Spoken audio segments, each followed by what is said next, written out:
The sound of arguing echoed throughout the house. They were so absorbed in their heated discussion that they had no idea the mother who had sacrificed her entire life to raise them was standing quietly behind the door, listening to every word. Margaret knew the family had been struggling with conflict for some time. She also understood that most of the tension and disagreements lately revolved around her. But the words that had just come from the mouths of the children she had once loved more than life itself were more than she could bear. In that moment, Margaret realized that perhaps it was finally time for her to leave. "Mom, what are you doing out here again?" Nicole parked her old motorcycle in the yard and called out to her mother-in-law. Margaret was bent over, carefully sweeping the yard with slow strokes of the broom.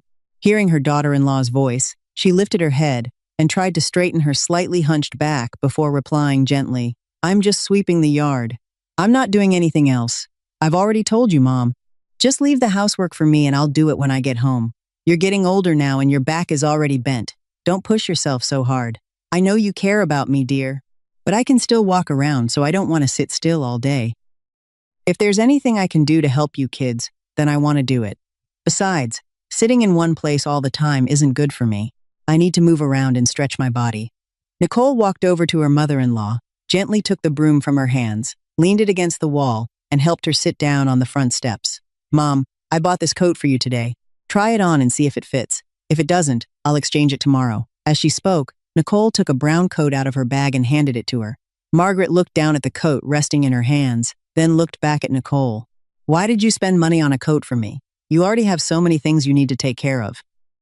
You shouldn't waste money on me." "Don't worry, Mom. I have money.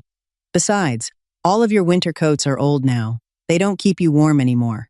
I heard on the radio that this winter is supposed to be colder than usual, so I wanted to buy you a new coat to wear." "Thank you, dear." Margaret looked at her daughter-in-law and smiled warmly. Her smile was full of happiness, but there was still a trace of sadness in her eyes. She loved Nicole deeply. She knew her daughter-in-law was a kind and devoted woman. Margaret looked at her daughter-in-law and smiled warmly.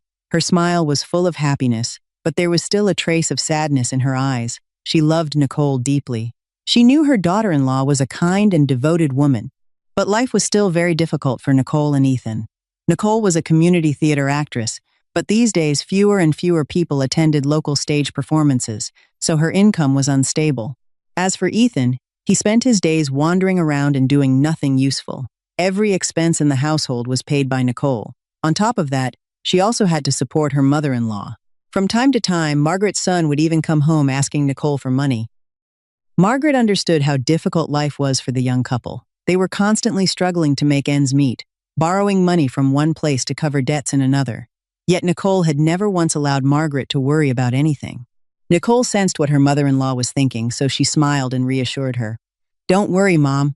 As long as I get cast in more good productions, I'll be making money again in no time. Then why doesn't the theater choose better plays to perform so everyone can make more money?"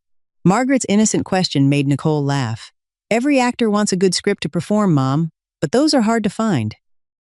Besides, a successful production depends on many different factors. If every play were a hit, then all actors would be rich. And in life, whether a person becomes wealthy or not often depends on fate, not just effort.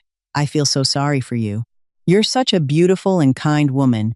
You deserve a happy life. But because of my useless son," as Margaret said those words, her voice grew heavy and her face filled with sadness.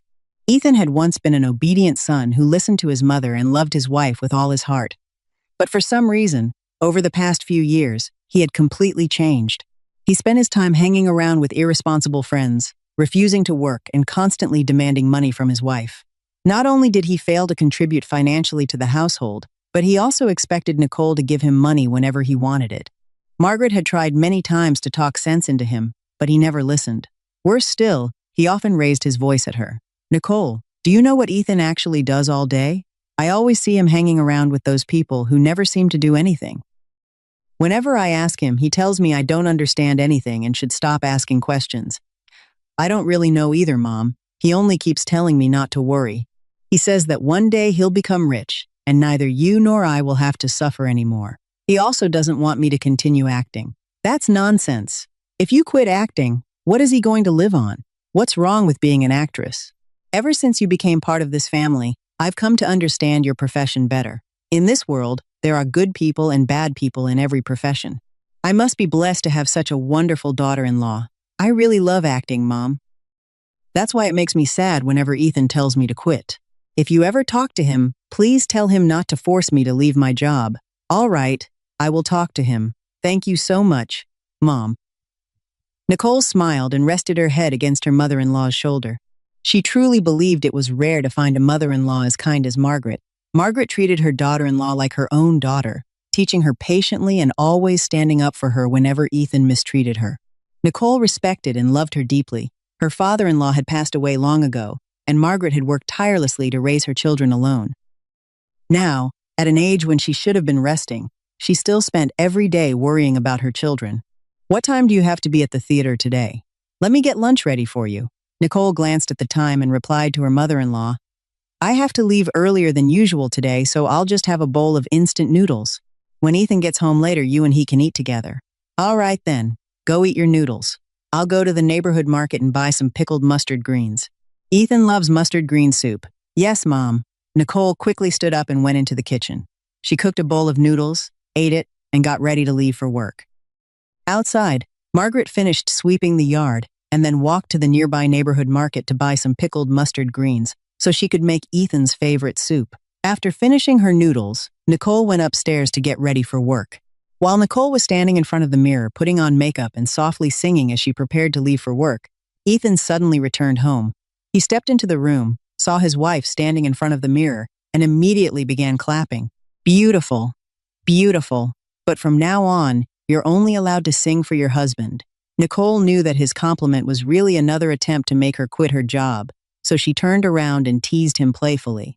So that's your way of telling me not to perform anymore, isn't it? But why are you home so early today? You're usually not back until late in the evening. Ethan looked Nicole up and down and clicked his tongue in admiration.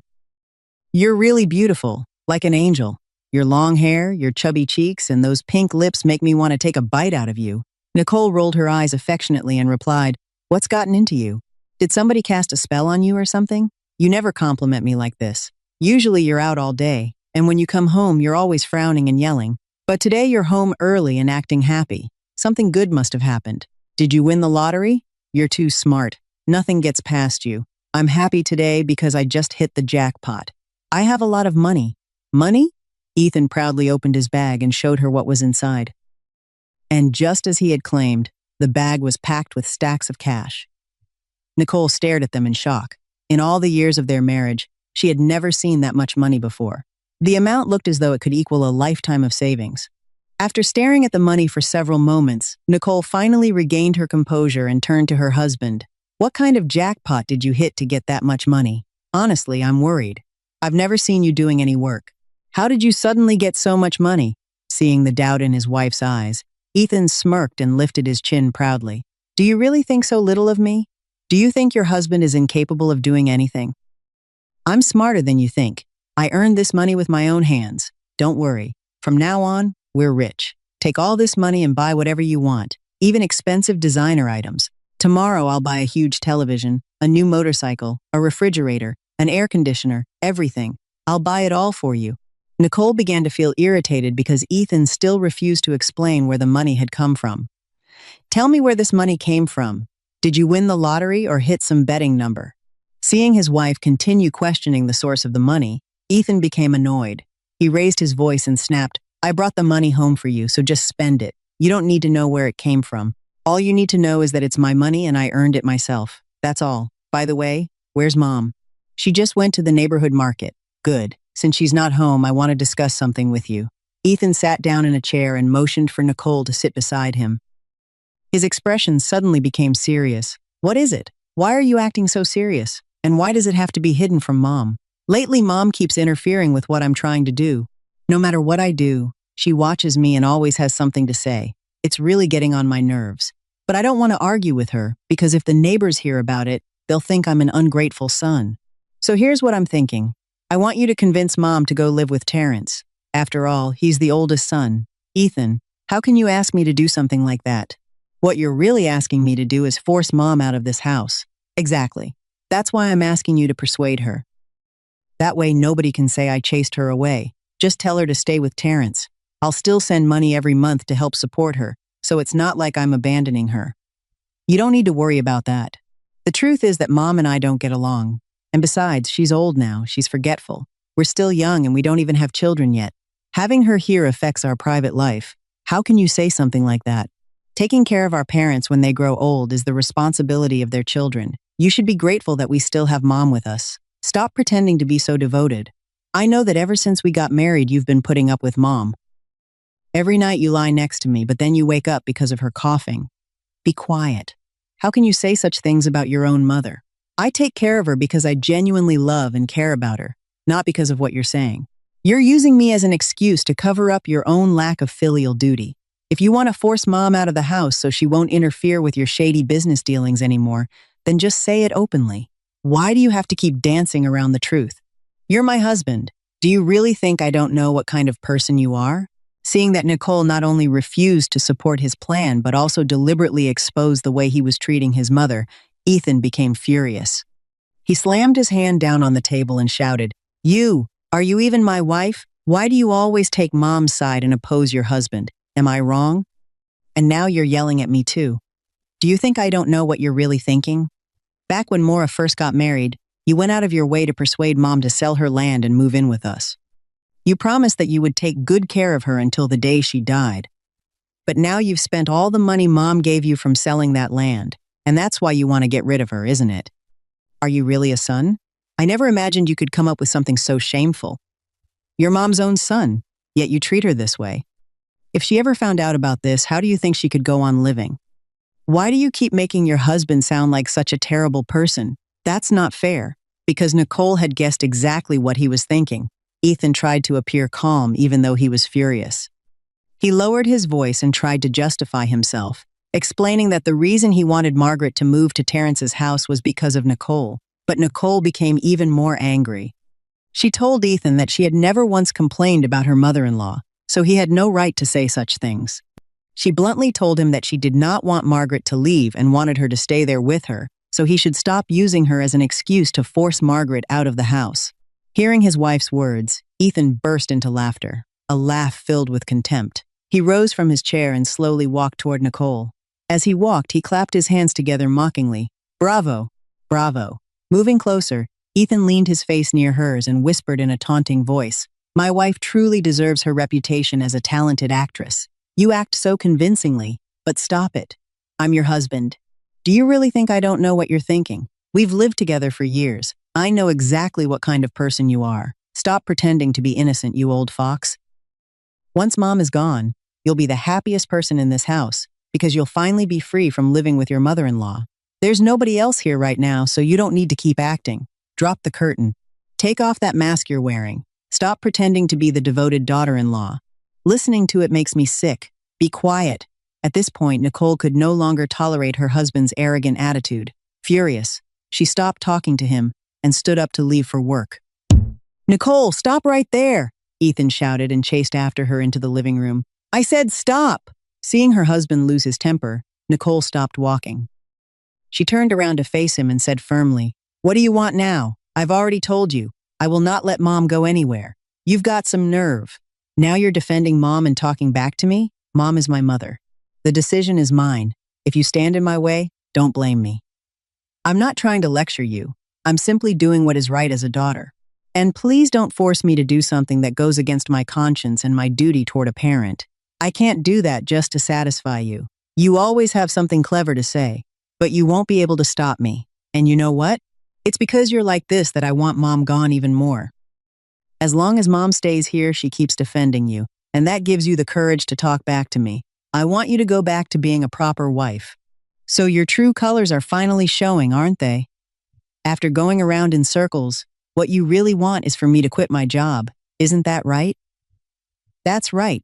Taking care of her husband and managing the household is a wife's duty. For all these years, you haven't fulfilled that duty properly. Now I want you to do what a wife is supposed to do. From this moment on, you're my wife and you should serve me, not spend your life serving everyone else. Ethan, you're angry right now. We can talk about this later. It's time for me to go perform. I have to leave. After saying that, Nicole glanced at the clock and turned to walk away, but Ethan immediately rushed in front of her. His eyes widened with rage as he shouted, Stop right there! I forbid you from leaving this house. I'm sorry, but even if you don't want me to go, I'm still leaving. This is my profession, and I will never give it up. Nicole finished speaking, stepped aside, and quickly headed out into the yard. Ethan immediately chased after her. He grabbed the handbag from her hand, yanked it hard, and threw it to the ground. You dare disobey me? You want to talk back to me? Then take this. Furious, Ethan kicked the handbag with all his strength, sending it flying across the yard. The belongings inside Nicole's bag scattered everywhere. Seeing that, Nicole screamed, "Have you lost your mind?" Just as Nicole and Ethan were arguing loudly, Margaret returned home from the neighborhood market. As soon as she reached the gate, she heard her son shouting and saw him throwing his wife's belongings around. Alarmed, she hurried into the yard. "What's going on? Why are you two arguing like this?" Nicole ran over to her mother-in-law and pointed at Ethan. "Look at him, Mom. He won't let me go to work, and now he's destroying my things." Margaret looked at the belongings scattered across the yard and spoke to her son with a stern expression. "Whatever problems a husband and wife have, they should sit down and talk about them. You cannot smash things and shout like this. A person's job is not something they can simply quit overnight." After saying that, Margaret bent down beside Nicole and helped her gather the things scattered across the yard and put them back into her handbag. "You're already late. Go to work. If you're absent, the whole theater company won't be able to do their job."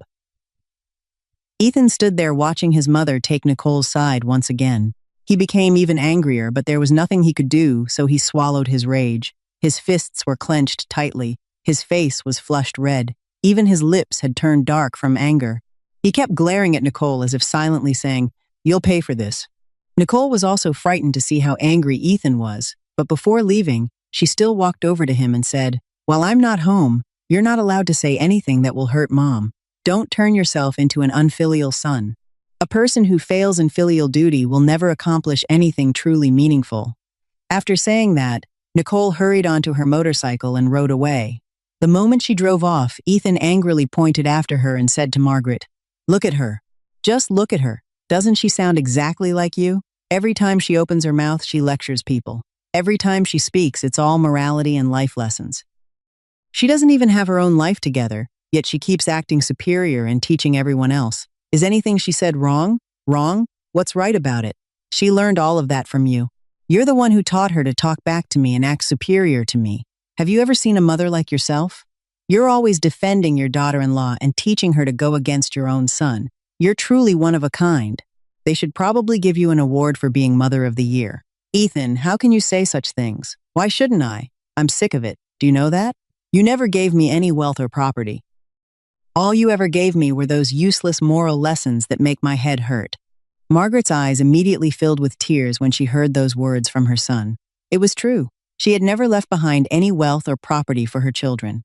Now old and weak, she had nothing of material value to give them. The only thing she could do was teach them to live with kindness, integrity, filial devotion, and compassion. In her eyes, those values were the most precious things in life. Yet today, her own son was blaming her for exactly that. Perhaps this son of hers still did not understand the true value of those principles.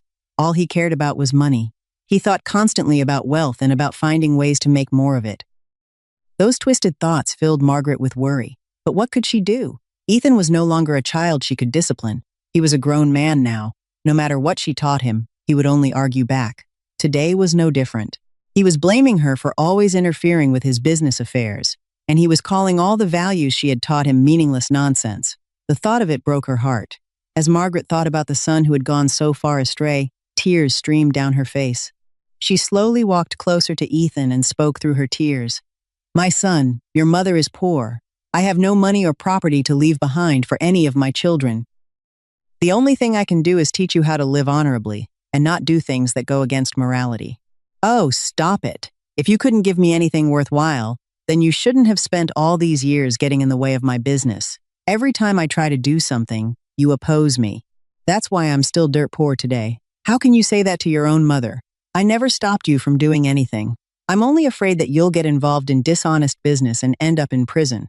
That's what worries me, my son. Why do you always curse me like that? Every time my work comes up, you start talking about prison. If you're so afraid of prison, then get out of here and stay out of my sight." Ethan hurled those cruel words at his mother without the slightest hesitation.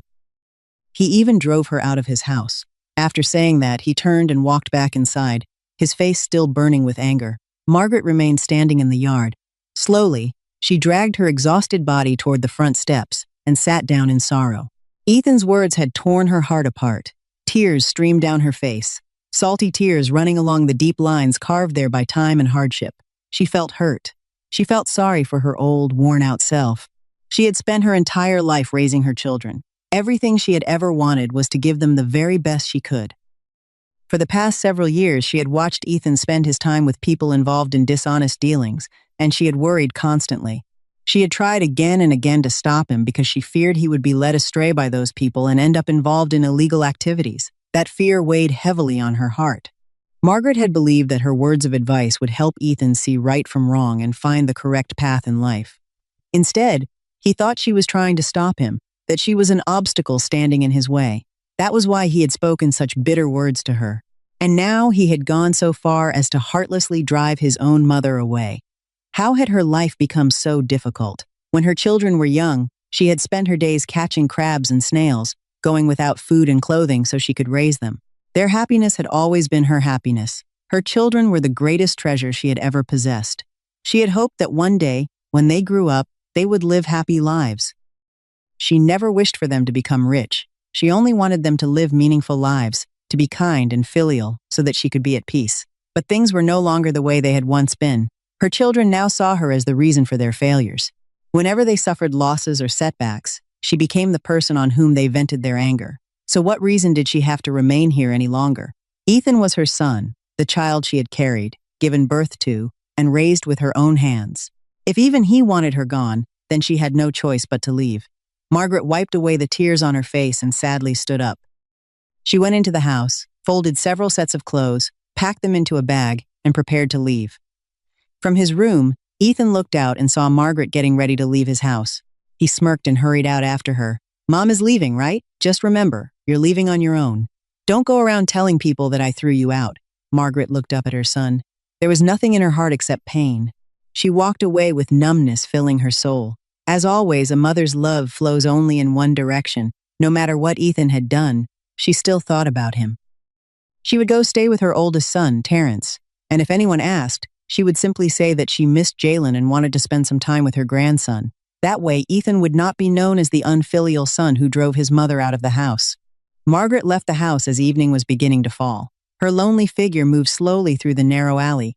Light from the houses along the street shone through gaps in the fences and spilled onto the road, illuminating her path. With every step she took, another tear fell.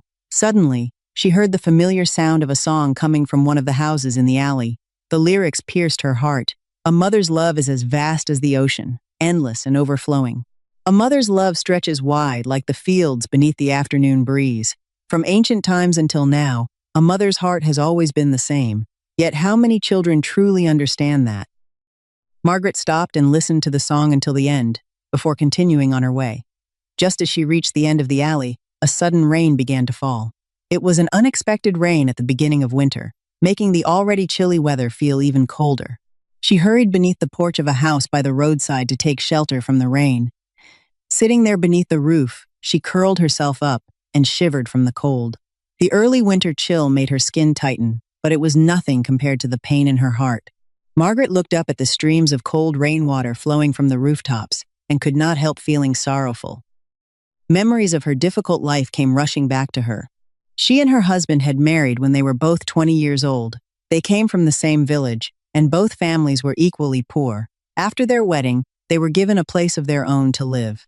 Her husband earned a living as a peddler, while she worked a few small plots of farmland and caught crabs and snails. Through hard work and perseverance, they eventually built a modest house on the land their parents had given them. Then their 3 children were born one after another, bringing happiness to both husband and wife. But when Terrence, their oldest son, had just turned 20, her husband fell ill and passed away, leaving her alone with 3 children. Overcoming the pain of losing her husband, Margaret raised her children by herself and helped each of them get married. Terrence married a woman who lived nearby, and his family became financially stable thanks to Monique's talent for business. Ethan was her second son. He was always intelligent and quick-witted. After finishing high school, he trained as a motorcycle mechanic and later married Nicole, an actress in a local theater company. Their life was not wealthy, but it was stable. However, during the past few years, Ethan abandoned his repair work and started pursuing other business ventures. No one knew exactly what he was doing. Margaret only heard rumors that he was involved in stocks or cryptocurrency. She did not understand any of those things, so she spoke to Nicole and asked her to persuade him to stop. But Ethan insisted that what he was doing was legitimate. Margaret kept hearing neighbors say that those things were dangerous and that people could easily lose everything. She was afraid Ethan would end up in that situation, so she tried to stop him, but he never listened. Every dollar he had was poured into those schemes. After Maura, her youngest daughter, got married, Margaret lived alone. Ethan came to her and repeatedly begged her to sell her land and move in with him. He promised that he would take responsibility for taking care of her. Trusting her son, Margaret agreed to sell the land. After the sale was completed, she gave all the money to Ethan because he promised he would use it to build a better future. But before long, all of that money was gone. Once the money was gone, Ethan began to see his mother as a burden. He wanted to drive her away so he could carry out his plans more easily. Many nights Margaret lay awake unable to sleep, thinking about her life and her children.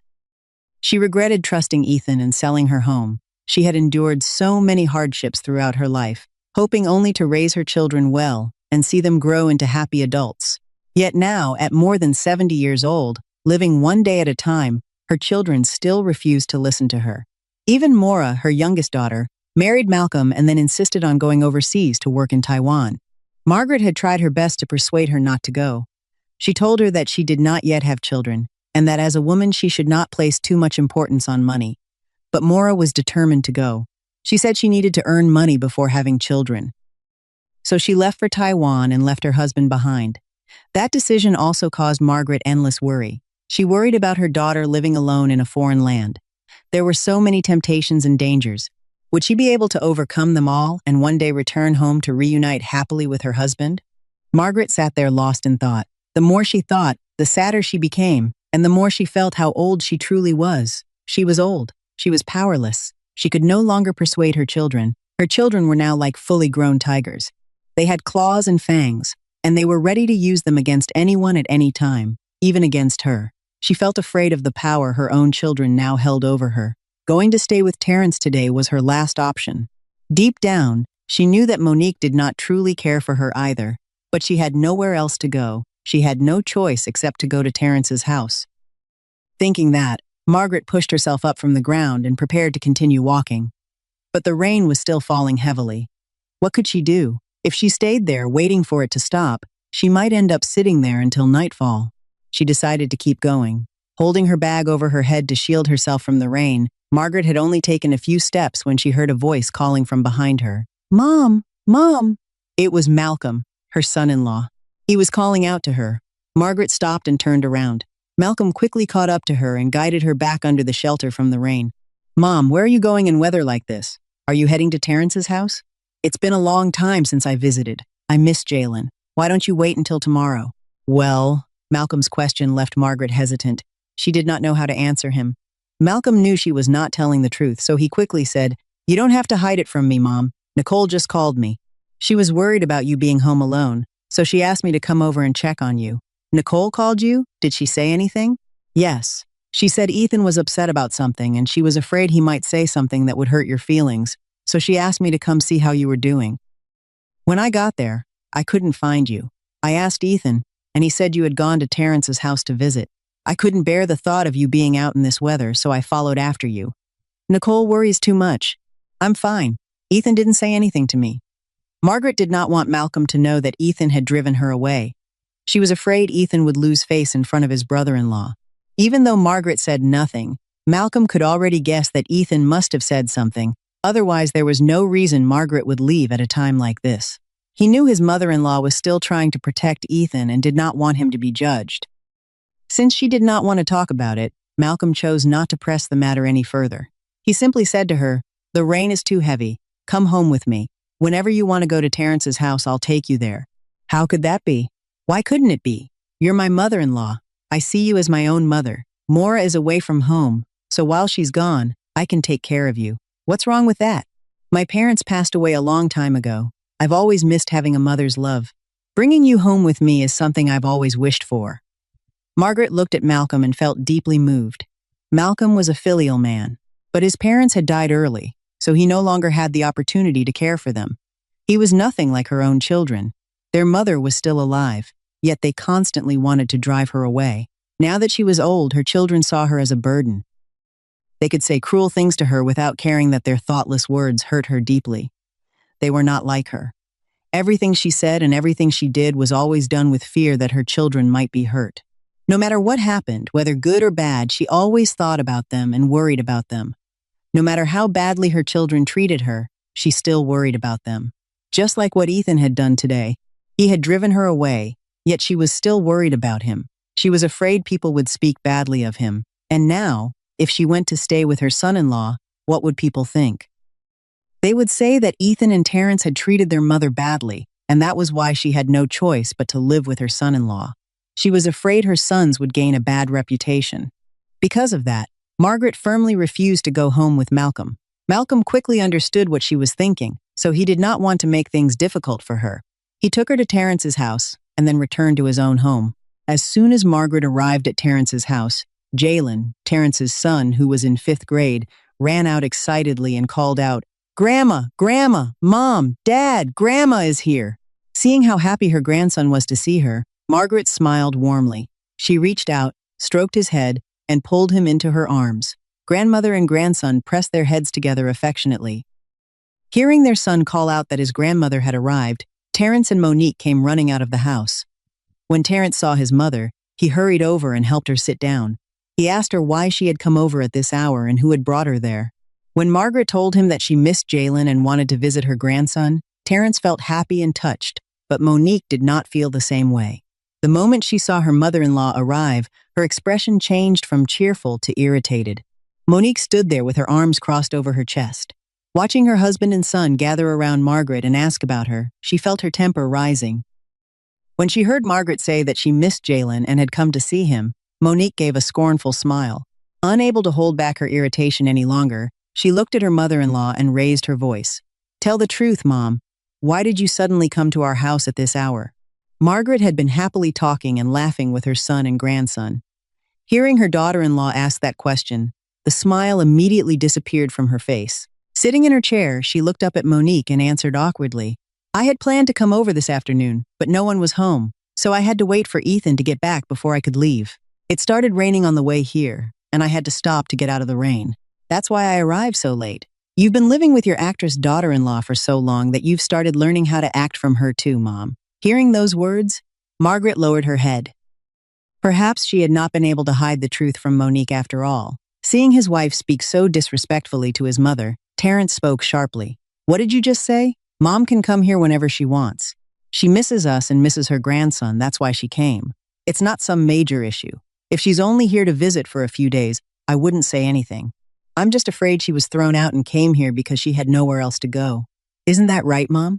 Monique shot her mother-in-law a sideways glance and then turned and walked into the house. Margaret watched her daughter-in-law walk away, her heart filled with sadness. She knew that Monique had never liked her. That was also the reason she had never lived with Terrence and his family, even though he was her eldest son. When Terrence married Monique, Margaret knew that her family was in a weaker position, so she always felt somewhat inferior. After Monique became part of the family, Margaret was pleased to see how capable she was at business and managing the household. But there had been many times when Monique openly looked down on her. There had been several times when Terrence wanted to bring Margaret home to live with him, but whenever she saw the attitude of her daughter-in-law, she refused.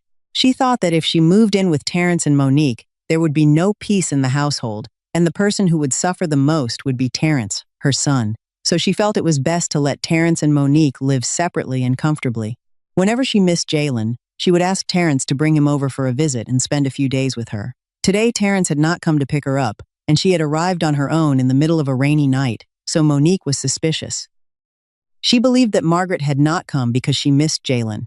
After Monique went inside and Jalen returned to his room to study, only Terrence and Margaret remained in the living room. Terrence sat down beside her and spoke gently. "What my wife said earlier was a bit too much. Don't take it to heart. That's just how she is. She says whatever comes to mind, but she doesn't really mean any harm.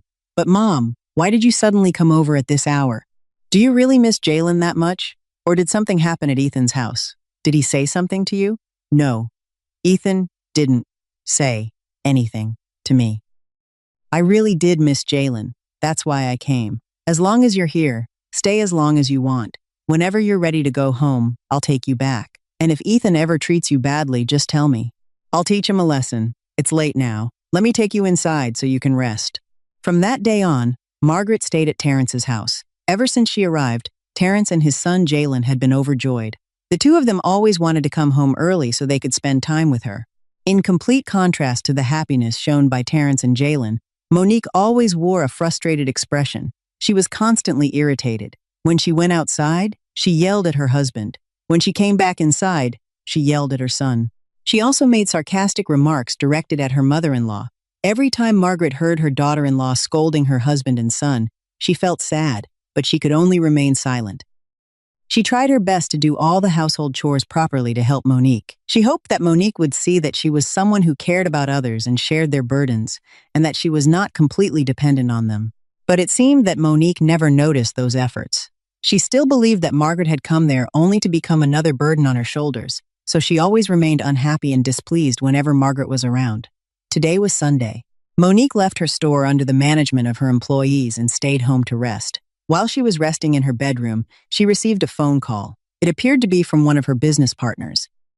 After listening to the caller, no one knew what had been said, but Monique stormed out of the room and began shouting angrily into the phone. Jalen was studying in his room. When he heard his mother shouting so loudly, he quickly ran out and asked, "Mom, what's wrong? Why are you yelling like that? This year has been nothing but bad luck, and now it's like I'm cursed too. I'm going crazy." Monique looked at her son but did not answer his question.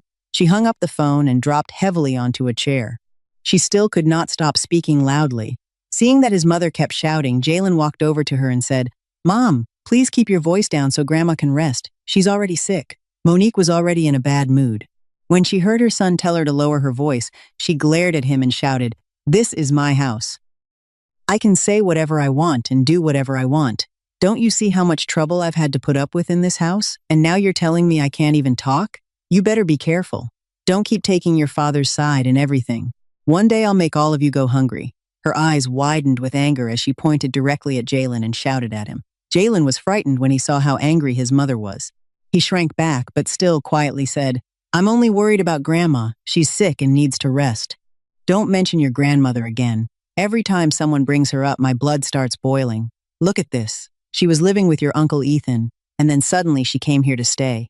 She probably thinks that because I'm making good money now, she can move in here and enjoy an easy life in her old age. What she doesn't understand is that every dollar I earn comes from my own sweat and hard work. Money doesn't grow on trees. Why would you say that about Grandma?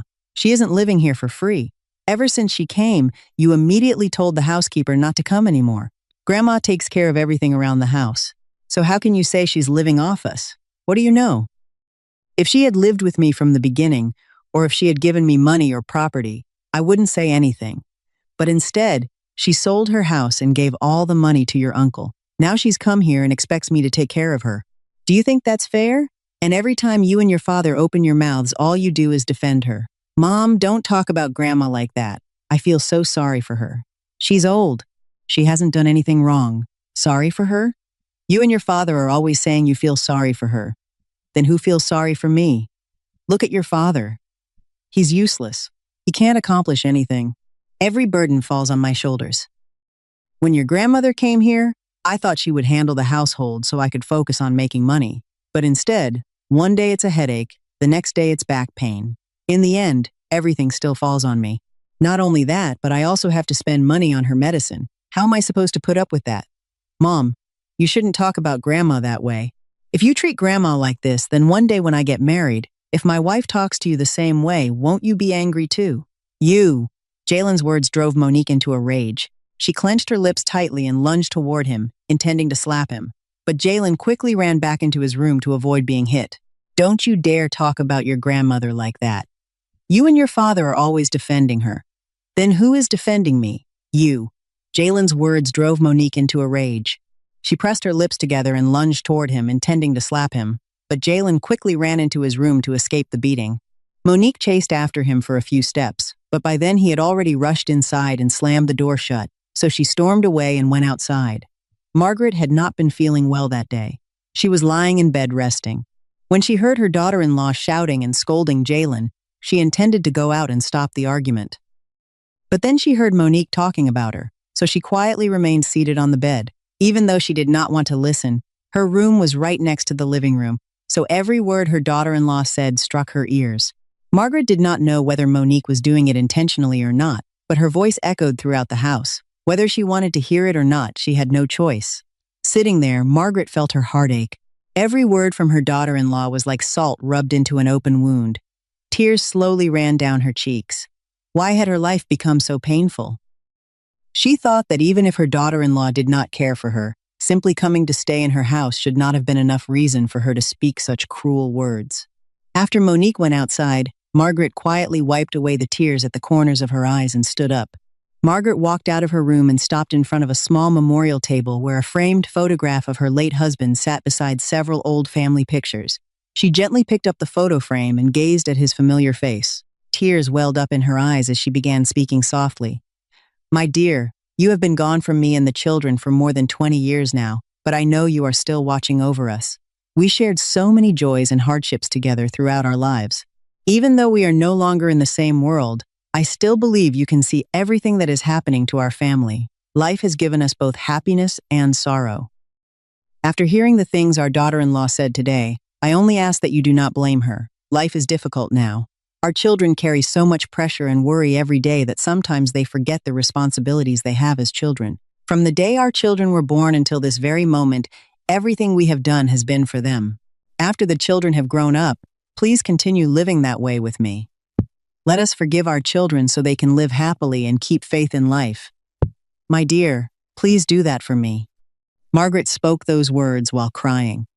She stood there talking to the spirit of her late husband through her tears. Deep down in her heart, she did not blame her children for anything. The words spoken by her daughter-in-law had saddened her somewhat, but she thought that Monique was probably under tremendous pressure from the burdens of daily life and money, and that was why she spoke so harshly.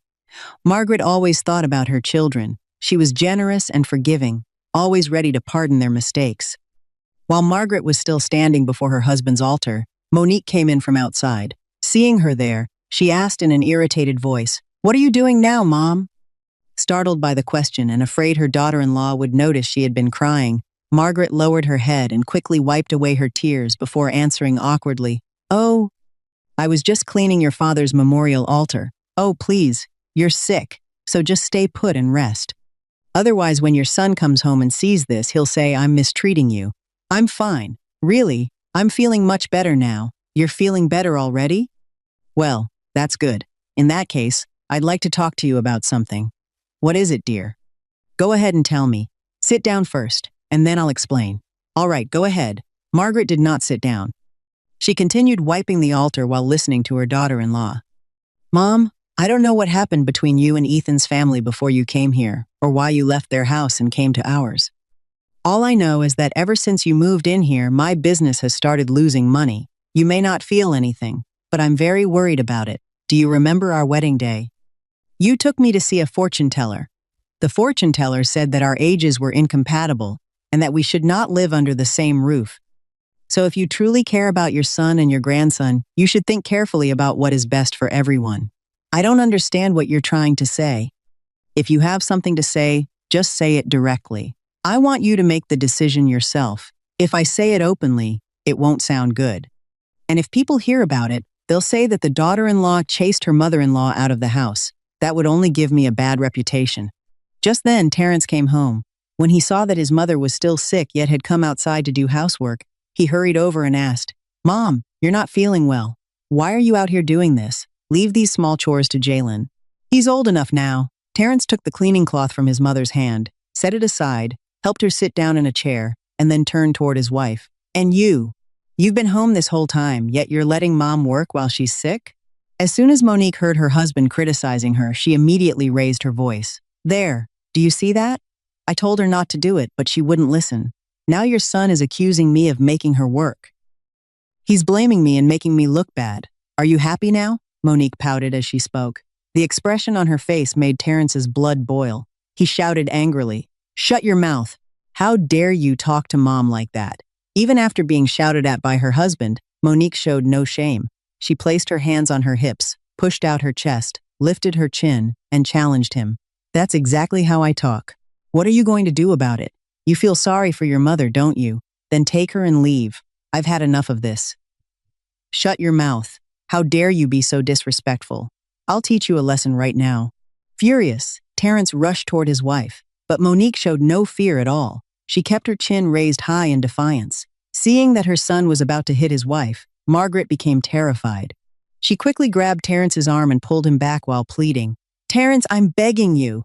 Seeing her mother-in-law crying and begging her son not to hit her, Monique became even more aggressive. "You don't need to pretend to feel sorry for me. Let go of him, and let's see what he can do to me. Let me remind you of something, Terrence, in case you've forgotten. When you married me, you had absolutely nothing. Not a penny to your name. Your mother didn't give you a single dollar. Everything we have came from my parents. This house is what it is today because I worked for it and built it with my own hands. What exactly have you ever done? And now you think you can act superior to me? If you're not careful, I'll throw you out." Terrence slapped his wife across the face with all his strength, knocking her back into a chair. Margaret burst into tears and ran over to pull her son away. "Terrence, please. I'm begging you. Mom, stay out of it. Today I have to teach her a lesson. She's become too arrogant. She's gone too far." Margaret released her grip on her son and hurried over to Monique. She grabbed her daughter-in-law's hand and asked anxiously, "Monique, are you all right?" "Let go of me." Monique violently shook Margaret's hand away. "Are you satisfied now? Your son hit me. Is that what you wanted?" After shouting those words at her mother-in-law, Monique jumped to her feet. Then she began spewing cruel words toward Margaret. She said that Margaret was the reason her business was losing money and the reason she and Terrence were fighting. She openly declared that she would no longer allow Margaret to stay in her house. According to Monique, Margaret had already given all the money from selling her land and home to Ethan and Nicole, so the responsibility of caring for her belonged to them, not to Monique. And if Margaret did not leave the house today, then Monique would. After making that declaration, Monique quickly stormed out of the house. When Margaret heard her daughter-in-law say that she would leave home, she became terrified. She was afraid that if Monique really left, what would happen to her son and grandson? Having no other choice, Margaret wiped away her tears, silently stood up, went into her room, and began packing her clothes. She decided to leave. Terrence and Jalen desperately tried to stop her. Jalen clung to his grandmother and cried, "Grandma, please don't go. Don't you care about Dad and me anymore? I care about your father and I care about you very much. That's exactly why I have to leave. I don't want your family to fall apart." "But Grandma, where will you go?" "Don't worry about me. I'll stay with Malcolm for a while. Don't do anything foolish because of me. In a few days, when your mother calms down, make peace with her. All my life, I have never had anything to leave my children. I was born poor, I grew up poor, and now that I am old, I am still poor. I have nothing to leave any of you except my love and my sacrifices. So today I choose to leave because of you. This is the final sacrifice I can make for you. This is all I have left to give. So please protect your happiness. I hope you will live well and live a meaningful life. I am leaving now. I will come back and visit you and Jalen from time to time. Don't worry about me. I'm leaving now. Goodbye, Jalen." "Mom, I'm sorry. Please forgive your unfilial son." Terrence cried as he dropped to his knees before his mother. He felt completely helpless.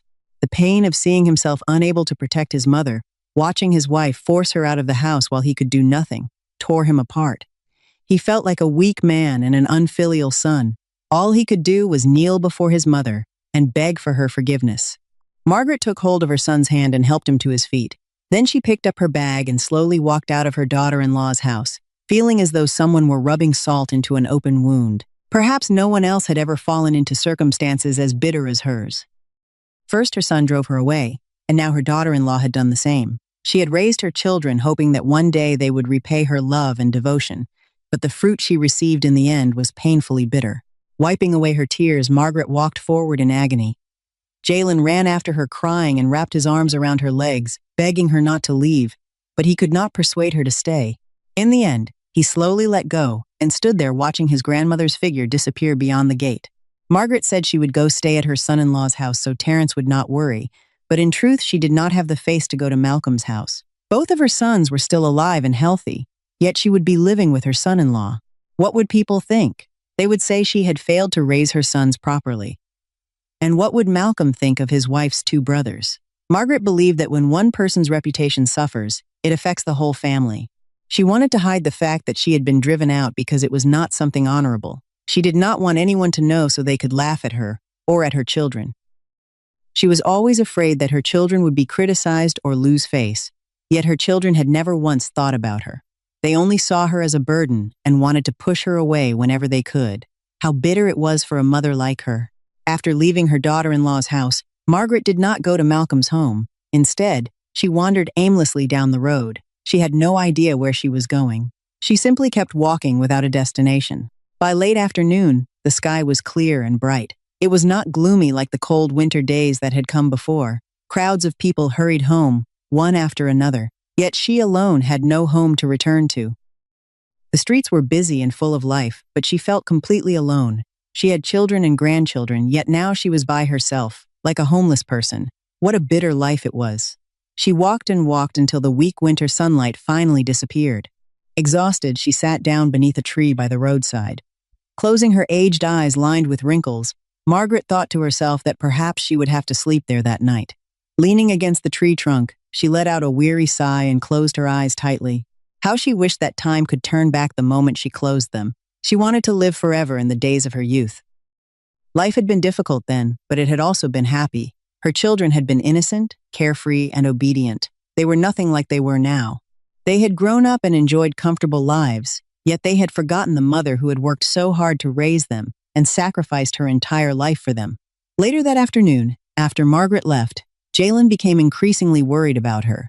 He secretly went to Malcolm's house to see whether she was there. When he discovered that she had never arrived, he told Malcolm everything that had happened. After hearing everything Jalen told him, Malcolm panicked and rushed out on his motorcycle to search for his mother-in-law. It was not until late that evening that he finally found Margaret and brought her home with him. From the day Margaret moved into Malcolm's house, he took good care of her and treated her like his own mother. He believed that since his wife was away, caring for his mother-in-law was his responsibility. He would take care of her in Maura's place until the day she returned. He hoped that when Maura came home, she would be touched by his devotion and love him even more. Seeing how attentively Malcolm cared for her, Margaret silently thanked him. She also looked forward to the day her daughter returned so that she and Malcolm could be reunited and happy together. After Margaret moved into Malcolm's house, Nicole would occasionally find time to visit her and bring small gifts. Since she could not persuade Ethan to bring his mother home, she could only silently carry the guilt of failing her mother-in-law. The only way she could show her filial respect now was through words of encouragement and the small gifts she brought. Terrence lived not far from Malcolm's house, so he and Jalen would come by from time to time to visit Margaret. Sometimes Jalen even came alone to spend time with his grandmother. The only one who never asked about Margaret was Monique. Ever since she succeeded in driving her mother-in-law away, she had been delighted, feeling as though she had finally gotten rid of a burden. But whenever she saw Terrence and Jalen going to visit Margaret, she became visibly irritated. One time Jalen secretly went to see his grandmother and Monique found out. She beat him for it. She was afraid that Terrence and Jalen would go there and speak badly about her in front of Margaret, so she forbade them from visiting. But her orders changed nothing. Whenever Monique was not home, Terrence would take Jalen over to visit his mother.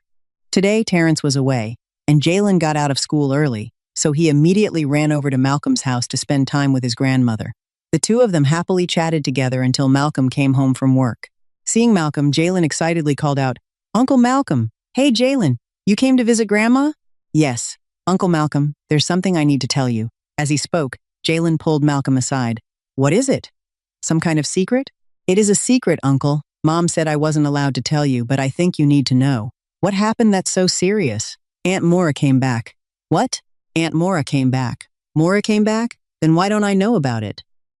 "Why hasn't she come home? She went to our house, and she brought a man with her too. I heard he's her boyfriend." "What did you just say? Maura came back and she brought another man with her?" Jalen nodded repeatedly to confirm it. Hearing Jalen's words, Malcolm felt as though his heart had stopped. Could what Jalen was saying really be true? Had Maura really come back? Why hadn't she told him anything? And who was the man she had come back with? What was going on? How could this be happening? Malcolm's mind spun with questions. For a long time now, ever since his wife left for Taiwan, and especially recently when their phone calls had become fewer and farther between, he had sensed that something bad was coming. But he never imagined it would turn out to be true. After a long moment of shock, Malcolm forced himself to calm down. He tried to act as though nothing was wrong in front of Jalen. Only after the boy had gone home did Malcolm sit alone in the house and cry.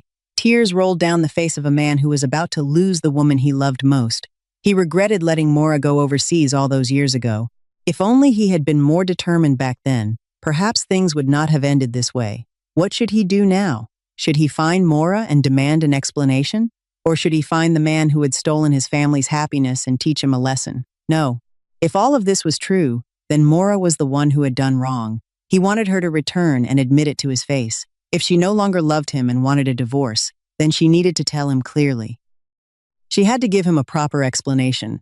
2 days later, while Malcolm was at home and Margaret had gone to the market, Terence came by. He handed Malcolm a stack of money and said, "Malcolm, I'm ashamed of myself. I'm an unfilial son. I have a mother but can't even take care of her. So I'm giving you this money as a token of my sincerity to help you look after my mother." "Terence, why are you doing this?" "I've always considered Mom to be my own mother, so please take this money back. As long as she's living with me, I'll take good care of her." "I don't need this money." "No, take it. Please accept it so I can feel a little less ashamed. Please understand. It's not that I wanted to abandon Mom. The truth is, seeing her stay at your house hurts me deeply. But right now, I'm a man living under my wife's roof, a man dependent on his wife. I can't do anything. I don't even have authority as a husband. So how can I talk about fulfilling my duty as a son?" As Terence said those words, tears streamed down his face. He felt humiliated and miserable. As a man dependent on his wife, the thing he regretted most in life was accepting too much help from his in-laws from the very beginning. Now he was trapped. He lived like a man hiding under someone else's roof, not daring to speak up in front of his wife. He himself had turned into a weak and pathetic man. "Terence, go home. Take this money back. If Monique finds out, Mom will only be hurt even more. I may not be rich, but I will take good care of her. Don't worry." Malcolm firmly refused to accept Terence's money. Although Malcolm knew that he and Maura might not remain together much longer and that they might eventually divorce, before everything became clear, he still wanted to be a good son and fulfill his responsibilities to both sides of the family. As for Terence, although he already knew that his sister had returned and had brought another man with her, he had not yet told Malcolm. He wanted to talk to his sister first and try to change her mind. Malcolm was a good man. He did not want his sister to betray someone like him. After returning home, Terence told Maura that their mother was being cared for by Malcolm, and he hoped she would reconsider her relationship. He begged her not to do something she would regret later by betraying a husband like Malcolm. When Maura heard that Malcolm was taking care of their mother, she was deeply moved. But she said that her feelings for Malcolm were gone, and that she would divorce him in order to marry another man. 2 days later, Maura planned to go see Malcolm herself, tell him that she had returned, and take her mother back home. Unable to stop his sister, Terence had no choice but to let Maura make her own decision. And just as Maura had said, 2 days later she came to Malcolm's house. Since his wife had called ahead and told him she was coming, Malcolm stayed home waiting for her.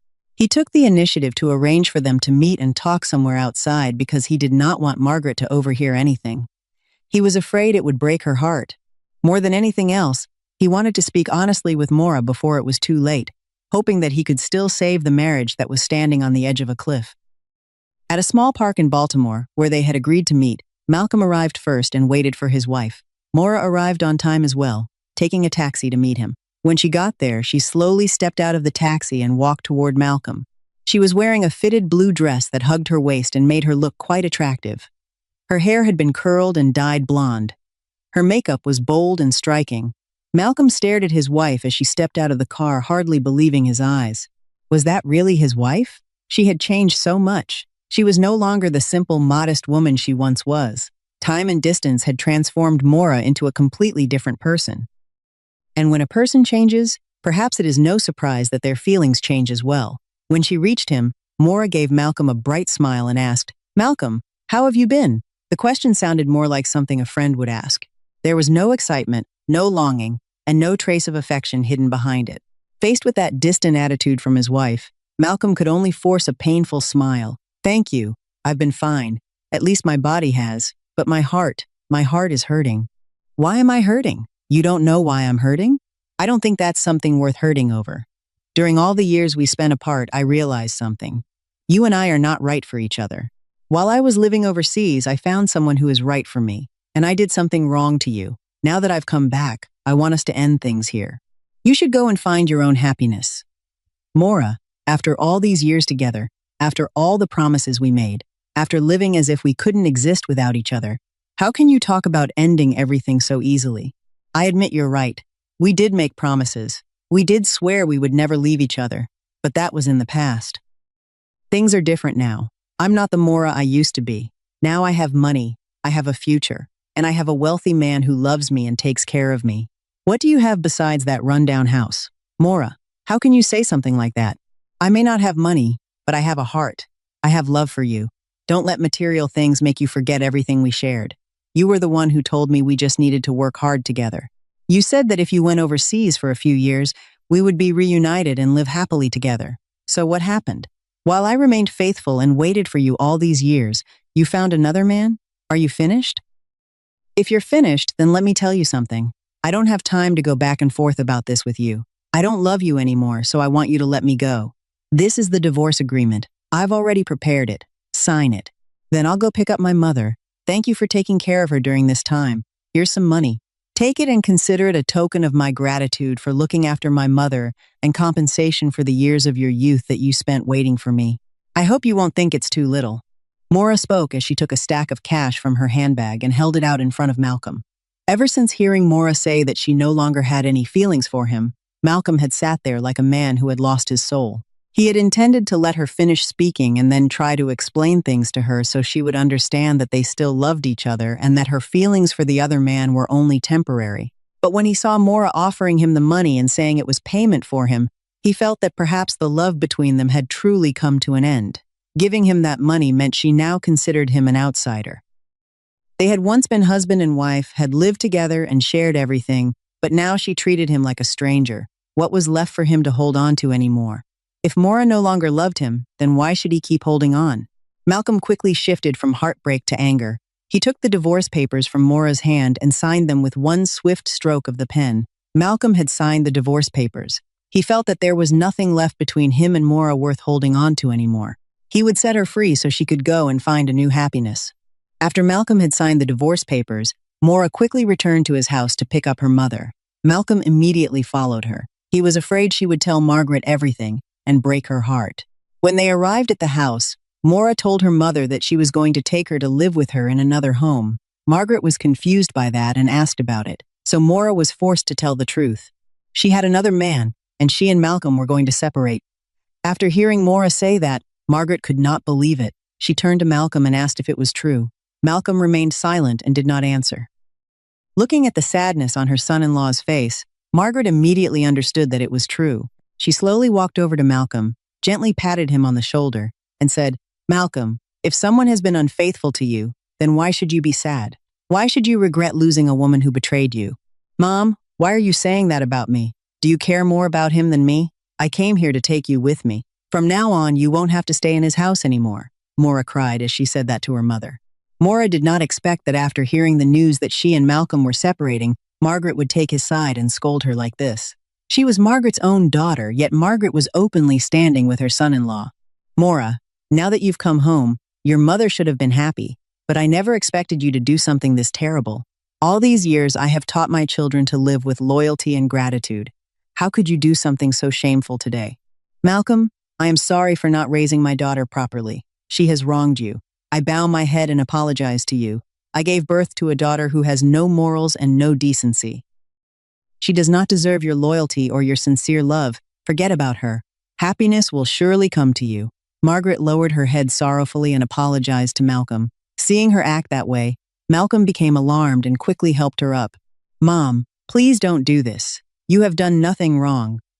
I don't blame Mora anymore, so please don't feel guilty. Even though we won't be husband and wife anymore, I will always see you as my own mother. I hope that one day I will be able to live with you again." Malcolm's words filled Margaret with shame. She was ashamed that she had given birth to Mora but failed to teach her properly. Mora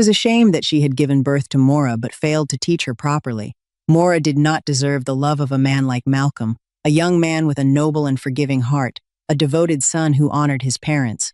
Yet her daughter had thrown away years of marital loyalty and affection for the sake of material things.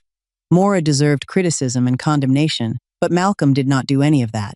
He did not blame her, nor did he speak a single word of anger. He had accepted letting his wife go so she could pursue a new happiness. The more kind and forgiving Malcolm was, the more ashamed Margaret felt. She was ashamed that she had given birth to a daughter like Maura. Before leaving Malcolm's house, Margaret could only lower her head in gratitude and pray that he would soon find a new happiness. Even though neither Malcolm nor Margaret wanted this to happen, there was no other choice. Malcolm did not want Margaret to leave his home, and Margaret felt the same way. But in the end, even though she did not want to, she had no choice but to leave with Maura. Margaret could no longer stay in Malcolm's house because her daughter and Malcolm were about to divorce, and she no longer had any reason to remain there. The divorce proceedings between Malcolm and Maura were quickly finalized by the court. Maura moved in with her new husband and brought her mother to live with her. Everything seemed as though it would continue peacefully, but only a few months later, Darnell, Maura's new husband, began showing his dissatisfaction toward his mother-in-law. He believed that Margaret still had two healthy sons who were alive and well, yet they were not taking responsibility for caring for her and were instead pushing that responsibility onto a son-in-law like him. He could not accept that. Many times, Darnell told Maura to take her mother back to her brother's house so that her brothers could care for her. But Maura refused to listen. Frustrated because he could not persuade his wife, Darnell went directly to his brother-in-law's house and said that he was going to send Margaret back to him. At that point, Terrence and Monique had no choice but to take Margaret back in. Terrence immediately agreed, but Monique said they should wait because she needed some time. And what was she going to do with that time? She was going to organize a family meeting at her house. Following Monique's invitation, Ethan and Nicole had already arrived. The only person missing was Maura. While Terrence and Ethan's family sat in the living room drinking tea and waiting to see why Monique had called everyone together, Monique kept pacing back and forth outside, waiting for her sister-in-law. This Maura is really something. I called and told her about this, and she still isn't here. She won't even answer her phone. It's so irritating. Monique sat down impatiently and spoke. Seeing that her sister-in-law seemed upset, Nicole asked, "Terrence, Monique, why did you call us here today?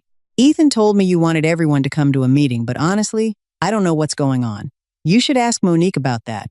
I'm her husband, but I don't know anything either. I'm just sitting here because I was told to be here. I don't get to decide anything." Monique was already irritated, and when she saw Nicole asking questions, she lifted her chin and said, "Actually, it's not a big deal. I was planning to wait until Maura got here before saying anything. But since you want to know, I'll just say it. Maura has been taking care of Mom, but her husband doesn't agree with it. He has hinted several times about sending Mom back here. That's why I invited all of you over so we can discuss what we're going to do about Mom. Is what you're saying true, Monique? Do you think I'm joking? Do I look like a child who jokes about things like this?" Nicole was shocked after hearing what her sister-in-law said.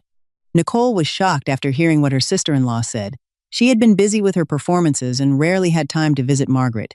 She had only heard Ethan say that Margaret was living happily with Maura and Darnell, but she never imagined that she would hear this today. Her mother-in-law was being passed around like an unwanted burden. Unable to hold back her frustration, Nicole turned to Ethan and asked, "Ethan, did you know about this? How could you know that your own mother had been refused by your brother-in-law and still deliberately keep it from me? You're her son. How could you let your mother be treated this way? The truth is, I do care about Mom. But she's old now and difficult to live with. If she came to live with us, she would affect my business and my work. Besides, there's still Terrence. He's the oldest son. Taking care of Mom should be his responsibility."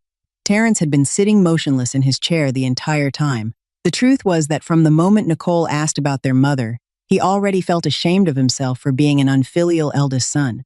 But in his family, he lived like a shadow, like a puppet with no real authority. He had no say in family decisions. He couldn't even decide to bring his own mother home and care for her. What could he possibly say? He could only swallow his bitterness in silence. Now, hearing his younger brother mention responsibility, Terrence said sadly, "I know I'm the oldest son, but I haven't been able to do anything for Mom. It hurts me to see her suffering at her age, but I don't know what to do. Maybe." Terrence turned toward Monique and was about to suggest bringing Margaret home, but Monique immediately cut him off. "Be quiet. Mom is everyone's mother, not just yours. Sit there and keep quiet. I already have a solution. Just wait until Maura gets here and I'll tell everyone." Just as Monique finished speaking, Maura arrived. "I'm sorry I'm late." Seeing her, Monique gave a cold smirk and asked, "What's the reason this time? Or were you trying to avoid responsibility too?" Darnell and I had an argument, that's why I'm late. I wasn't trying to avoid responsibility. Really? He's your husband. You need to know how to keep him in line. Don't let him walk all over you. Mom is everyone's mother. A son-in-law is family too, yet he refuses to take care of her. If he's considered an outsider, then Nicole and I are outsiders too since we're daughters-in-law. I know that. I've tried talking to him, but he won't listen. What am I supposed to do? We can't keep fighting about this forever. Maura burst into tears as she spoke. She never expected Darnell to change so much after the wedding. Before they got married, he had sweet-talked her and told her that her mother was his mother too, and that he would care for Margaret just like his own mother. But after only a few months, his true nature appeared. He constantly showed irritation whenever his mother-in-law was in the house. He complained and made passive-aggressive remarks that hurt Margaret's feelings. Maura had spoken to him many times and told him not to treat her mother that way. But Darnell never changed.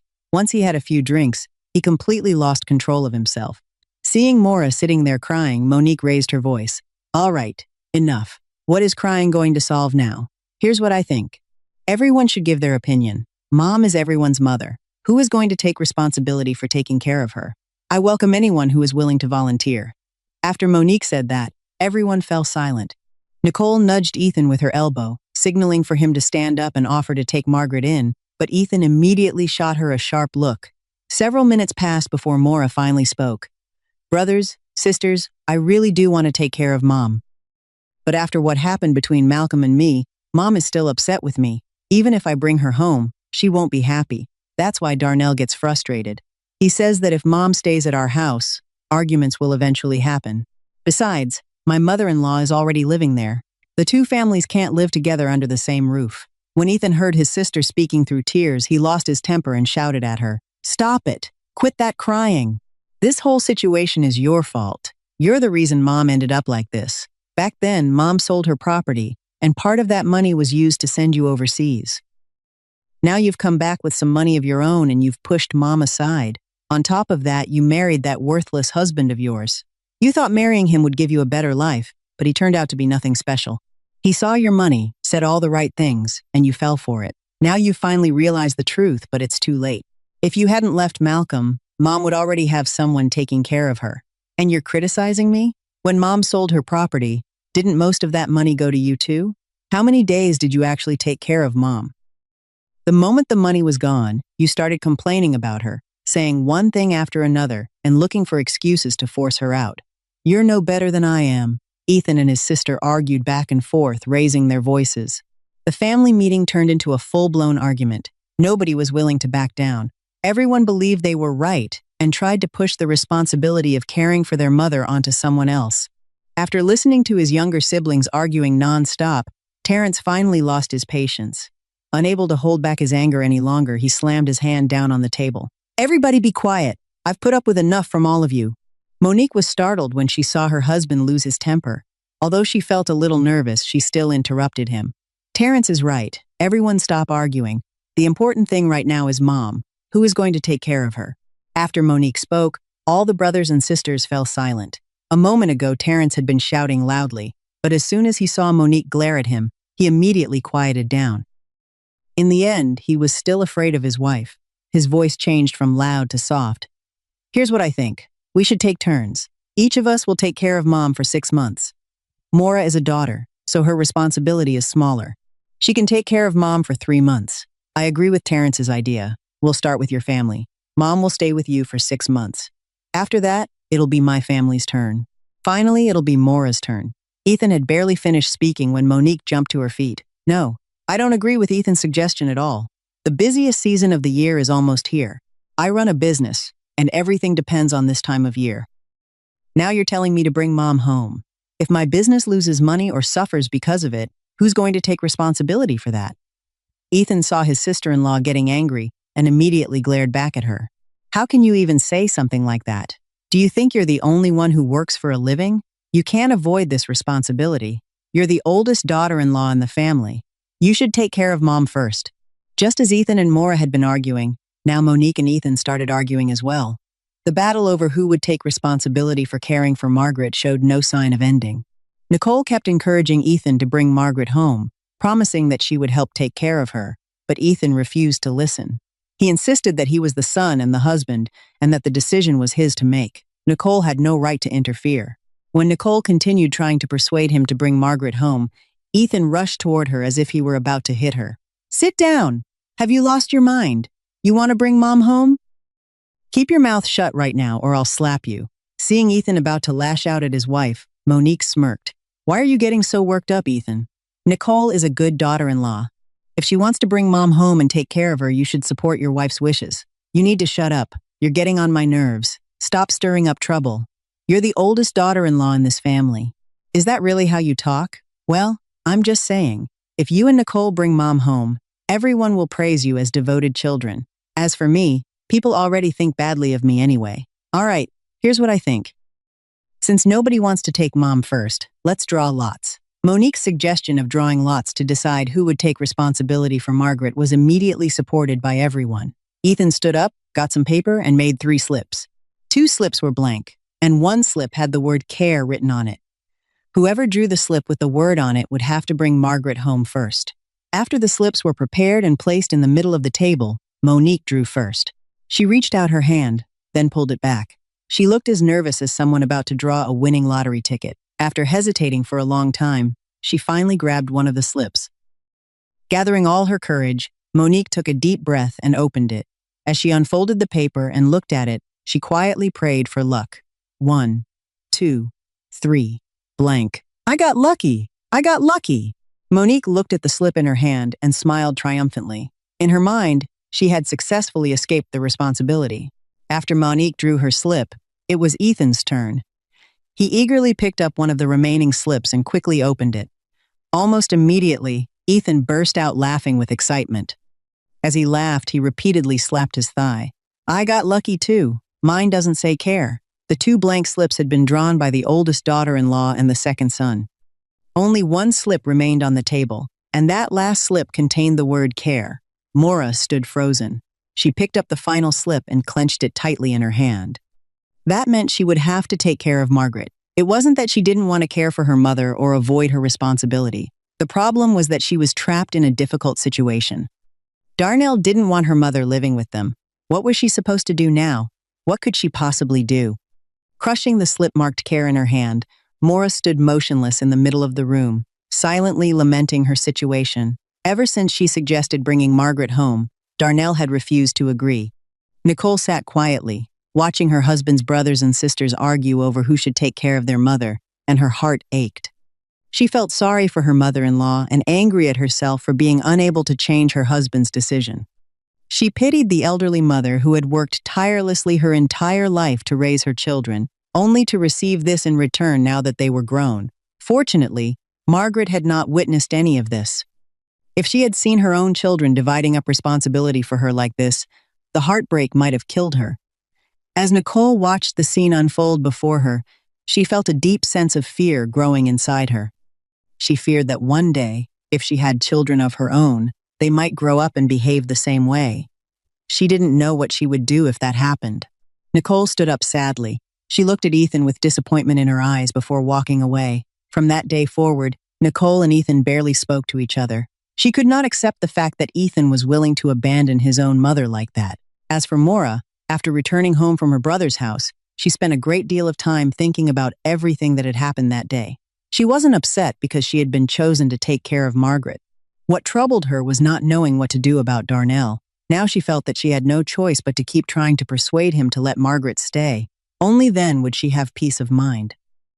After Monique and Ethan drew blank slips and escaped the responsibility of taking care of their mother, both of them felt completely satisfied. They threw themselves into earning money and left the responsibility of caring for Margaret to their younger sister. In their minds, Maura had drawn the slip and therefore the responsibility belonged entirely to her. They casually decided their mother's future for her and treated her as if she were an object. What they did not realize was that Margaret was a human being.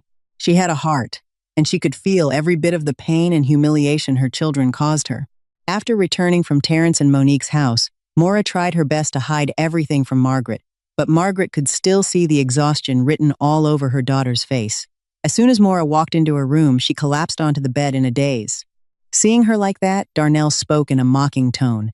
"So, how did the family meeting go? If you got out of taking care of your mother, you should be happy. Why do you look so miserable? Just stop. Can't you go one day without provoking me? Your mother is still here, isn't she? She didn't leave? What are you talking about? What about your brothers?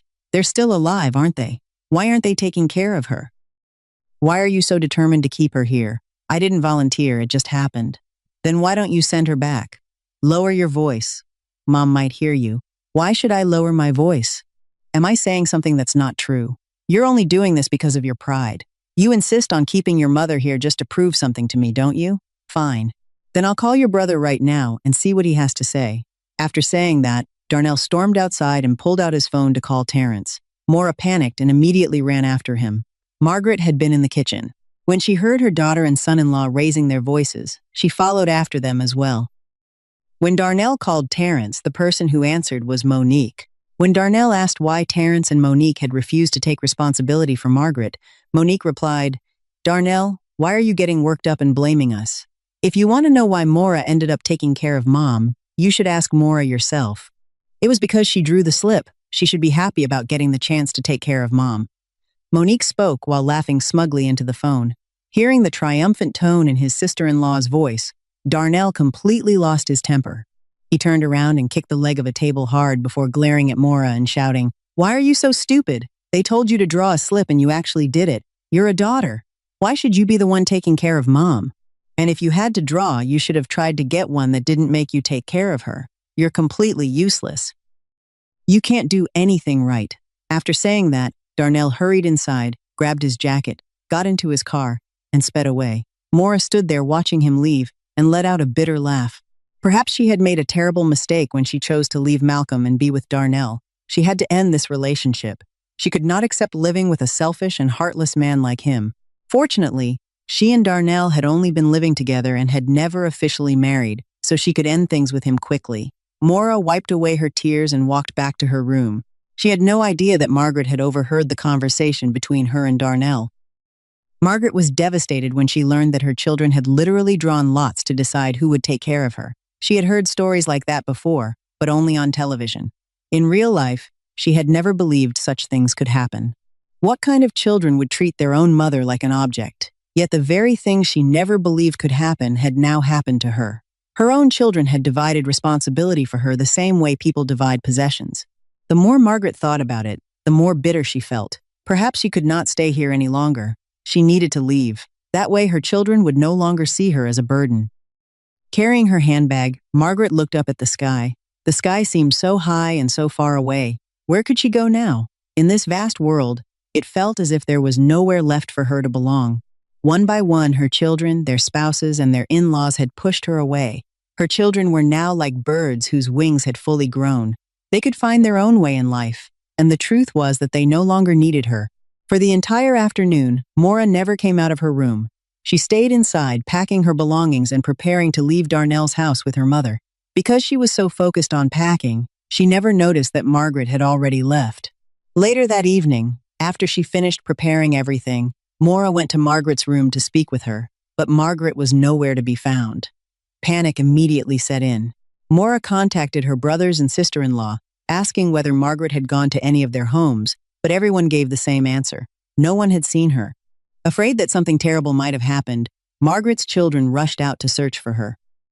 After checking with relatives, friends, and everyone they could think of, they still found no trace of Margaret. Eventually, they decided to ask the police for help. While waiting for news from the police, Terrence and Monique, Ethan and Nicole, and Maura continued blaming one another. Everyone accused Maura of failing to take proper care of Margaret and allowing her to disappear. Maura was terrified for her mother and devastated by the accusations coming from her brothers and sister-in-law. She seemed on the verge of losing her mind. One moment she was crying, the next she was screaming in despair. Nicole watched her husband's brothers and sisters go from arguing over who should take care of their mother to blaming one another for Margaret's disappearance. Nobody was willing to back down, and the arguments kept erupting one after another. Nicole was sick of watching this family tear itself apart. She took several days off from her performances and, together with Jalen, began searching for Margaret. They were the only two people who were genuinely worried about her. More than a week passed. The police had already issued a missing person notice, but no information had come back. The holiday season was approaching, and Margaret's children felt as though they were sitting on a bed of hot coals. Monique constantly jumped up and down, cursing her husband and Maura for being useless because they still had not found Margaret, forcing her to step away from her business. Ethan claimed he was out searching for his mother, but every time he left the house, he ended up gambling instead. He showed no concern for whether his mother was sick, hungry, or suffering.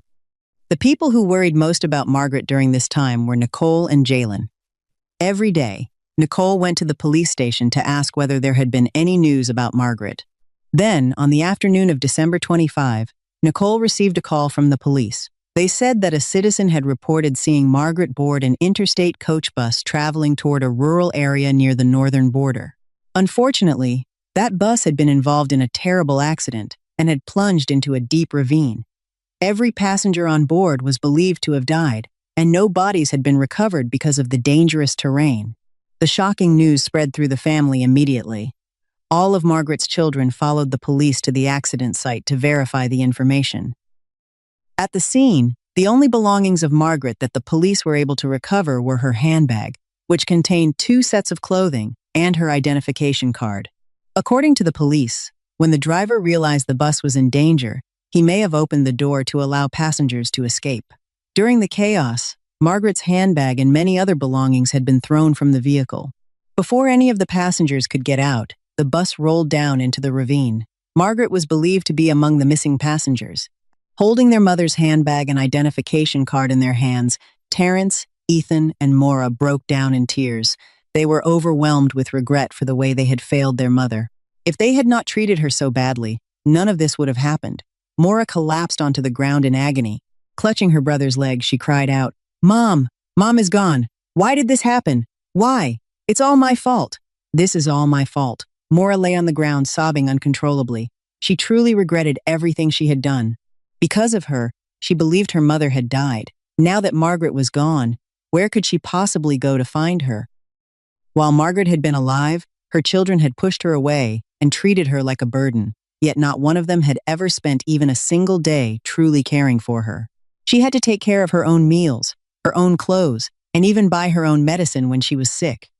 Margaret's children had always considered those things too small to matter and never paid attention to them.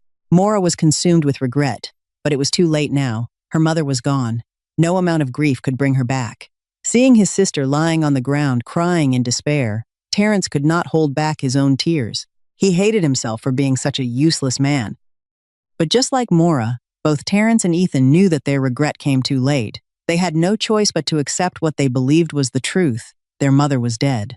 After the police finished their work at the accident scene, they handed Margaret's belongings over to Terrence and his siblings. There was nothing else they could do except return home and begin preparing a funeral for their mother. Ever since hearing the news of her mother-in-law's death, Monique had been crying loudly, yet not a single tear had fallen from her eyes. Even so, when Terrence mentioned arranging a funeral for Margaret, Monique's eyes suddenly lit up. "Terrence is right. No matter what, Mom is gone now. You and I should take responsibility for organizing the funeral. Everyone else can just contribute." "Contribute what?" "Mom is dead and they haven't even found her body." "What exactly do you expect us to contribute for? So you can collect money while organizing the funeral?" Ethan immediately objected. "I'm not contributing anything. How can you say something like that? What kind of child refuses to contribute money for their own mother's funeral?" "Mom! Mom! Can you hear what Ethan is saying? He wouldn't take care of you when you were alive, and now that you're gone, he won't even contribute money for your funeral." As Monique spoke, she forced out a few fake tears. Seeing that performance, Ethan exploded with anger. "Shut your mouth. Nobody believes those fake tears of yours. The way you're wailing is ridiculous. You, enough." "All of you shut up," Terrence suddenly roared, causing both his wife and his younger brother to fall silent immediately. Everyone got into their cars and headed home. From that moment until they arrived back at the house, nobody dared say another word. Everyone was afraid. Normally, Terrence was a gentle, quiet, and submissive man, but ever since he learned that his mother was believed to have died, he seemed like a completely different person. His face was constantly tense, and his lips were tightly pressed together in anger. He looked frightening. No one knew what he was thinking. All they could see was that something seemed to be burning inside him. He was filled with rage at himself for being too weak and too afraid of his wife to protect his own mother. Because he had allowed Monique to make every decision, his mother had ended up dying in such a painful way. Now his mother was gone, but his failure as a son remained. It was a permanent mark that he would carry for the rest of his life. He did not want to make excuses for what he had done. He only wanted to do something that would allow him to become himself again. He could not continue living as a weak man who was afraid of his wife. Only then could his mother's spirit finally rest in peace without worrying about him anymore. After returning home that day, Terence made a decision. He refused to hold a funeral for Margaret. He said that until her body was found, it meant there was still a chance she was alive. Seeing her husband act this way, Monique thought he had lost his mind from grief and invited relatives and family members over to persuade him that they should hold a funeral for Margaret. But even after everyone arrived, Terence refused to change his position. Not only that, after all the relatives left, he made a declaration to his wife and his siblings. He forbade anyone from saying that Margaret was dead. If he heard anyone say that his mother had died, he swore he would kill them. Seeing Terence standing there with a knife in his hand, Monique turned pale with fear. Although she had wanted to organize a funeral, she was too afraid of her husband to continue pushing the idea. From that moment on, she became completely silent. Ever since learning that his mother had disappeared, Terence drank every day. He wanted to stay drunk so he would not have to face the pain of losing her. And every time he got drunk, he cursed, shouted, and smashed things around the house. If Monique complained or nagged about anything, Terence was ready to beat her. At first, when Terence started hitting her, Monique caused a huge scene. But the more she fought back, the more Terence hit her. Every time he beat Monique, he cursed her. He said that it was because of her that his mother had died, and from that day forward he would make her pay for it. After that, Terence decided to stop working altogether. He left the family business entirely in Monique's hands. Without anyone helping manage things, Monique ran herself ragged but still saw little profit. Not only that, when she came home, Jalen kept his distance from her, while her husband constantly yelled at and beat her. Monique became so discouraged that she gradually neglected her business as well. Many times when Terence beat her badly, she wanted to leave, but she could not bring herself to abandon everything she owned, and she could not bear to leave Jalen behind, so she stayed. A year passed. Life for Monique and Terence continued like that until one day Terence received news from his sister-in-law that Ethan had been arrested on gambling charges. Shocked, he rushed to Nicole's house to see what had happened. Watching Nicole cry over her husband's arrest made Terence's heart ache. He thought about everything that had happened to his family since Margaret disappeared. He and Monique fought every day. His younger brother had fallen into gambling and now was headed to prison. His sister was living alone. Was this the punishment that had come upon their family because they had failed their mother? On his way home from Nicole's house, Terence stopped at a neighbor's place and bought a bottle of liquor. He sat down and started drinking, but today felt strange. He drank half the bottle and still did not feel drunk. Without realizing it, he began talking to himself. Why does this liquor taste so weak today? I've been drinking and drinking, but I can't get drunk. Terence picked up the bottle and stared at it before slamming it down on the table. Maybe it's fake liquor. I'm not drinking anymore. Terence stood up and walked away. He walked without knowing where he was going or what destination he had in mind. He just kept walking. Before he realized it, his feet had carried him to Malcolm's house. It had been a very long time since Maura left Malcolm. Ever since then, Terence had never gone to see him again. He had been too ashamed.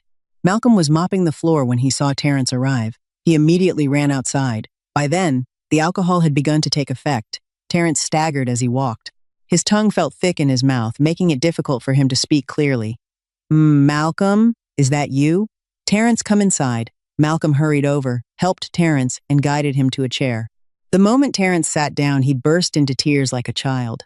Malcolm, I'm hurting so much. I don't want to live anymore. I want to go be with my mother. Terence, you're drunk? Let me take you home so you can rest. Malcolm walked over and tried to help him stand up, but Terence pushed his hand away. He remained seated, crying. Between sobs, he poured out all the pain that had been tearing him apart inside.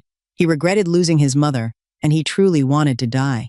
Thinking that Terence was simply drunk and talking nonsense, Malcolm went out to the yard and picked a few fresh lemons to make him a drink to help him sober up. But when Malcolm returned, Terence was gone.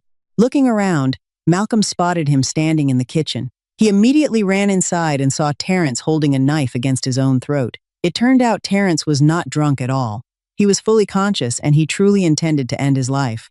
Terence, what are you doing? Calm down. Don't do anything reckless. I don't want to live anymore.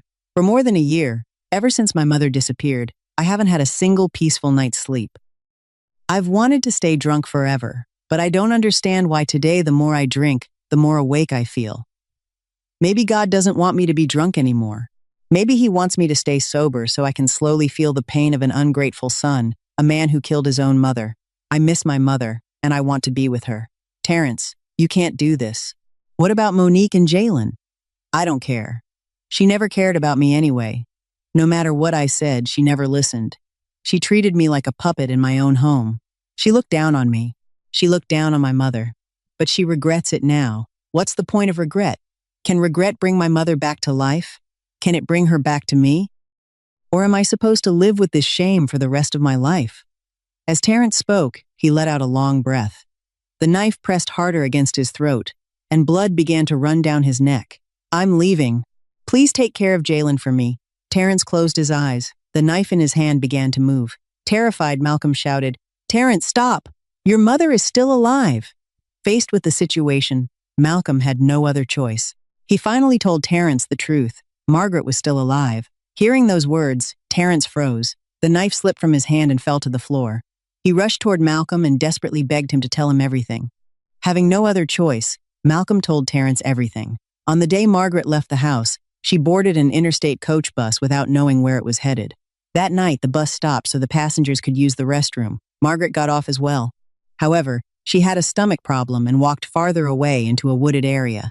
By the time she returned, the bus had already left. Stranded and alone, she panicked and began walking back down the road.